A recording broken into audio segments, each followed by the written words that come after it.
Samson and I have a very special story for you today called Caps for Sale. Caps for Sale, a tale of a peddler, some monkeys, and their monkey business, told and illustrated by Esphyr Slobodkina. To Rosalind and Emmy Jean, and to their grandfather, who loved to read to them.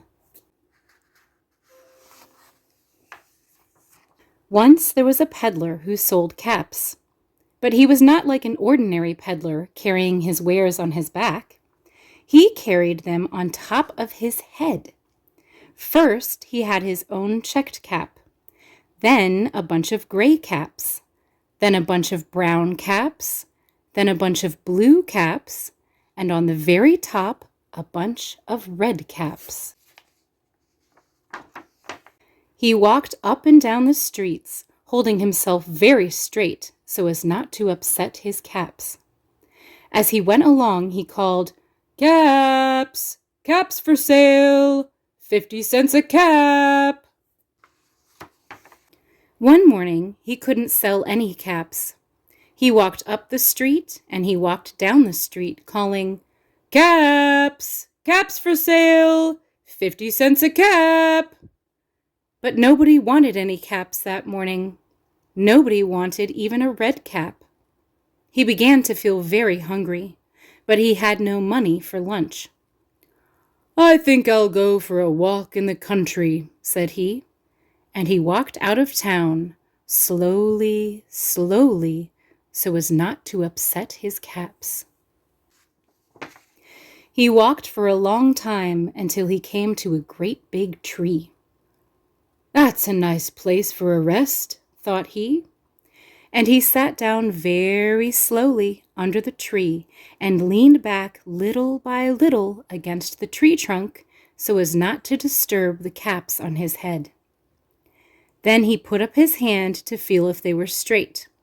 First his own checked cap, then the gray caps, then the brown caps, then the blue caps, then the red caps on the very top. They were all there, so he went to sleep. He slept for a long time. When he woke up, he was refreshed and rested.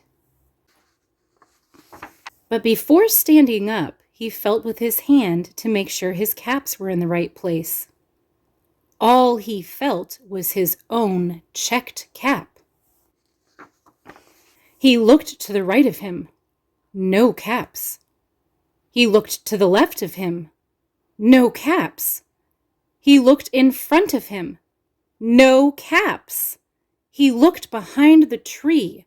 No caps. Then he looked up into the tree.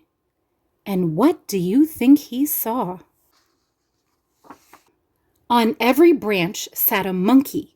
On every monkey was a gray or a brown or a blue or a red cap.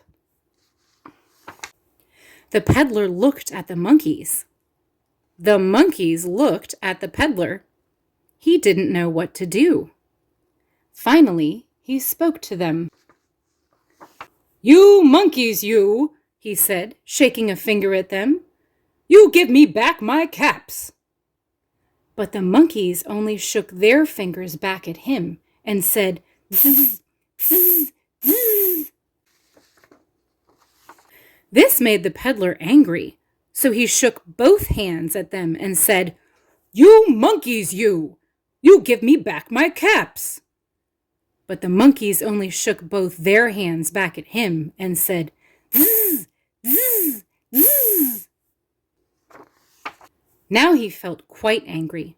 He stamped his foot and he said, "You monkeys, you better give me back my caps." But the monkeys only stamped their feet back at him and said, "Zzz, zzz, zzz." By this time, the peddler was really very, very angry. He stamped both his feet and shouted, "You monkeys, you must give me back my caps." But the monkeys only stamped both their feet back at him and said, "Zzz, zzz, zzz." At last he became so angry that he pulled off his own cap, threw it on the ground, and began to walk away. But then each monkey pulled off his cap. And all the gray caps, and all the brown caps, and all the blue caps, and all the red caps came flying down out of the tree. So the peddler picked up his caps and put them back on his head. First his own checked cap, then the gray caps, then the brown caps, then the blue caps, then the red caps on the very top. And slowly, slowly, he walked back to town calling, "Caps! Caps for sale! 50 cents a cap!" The end. We hope you enjoyed our story. Good night.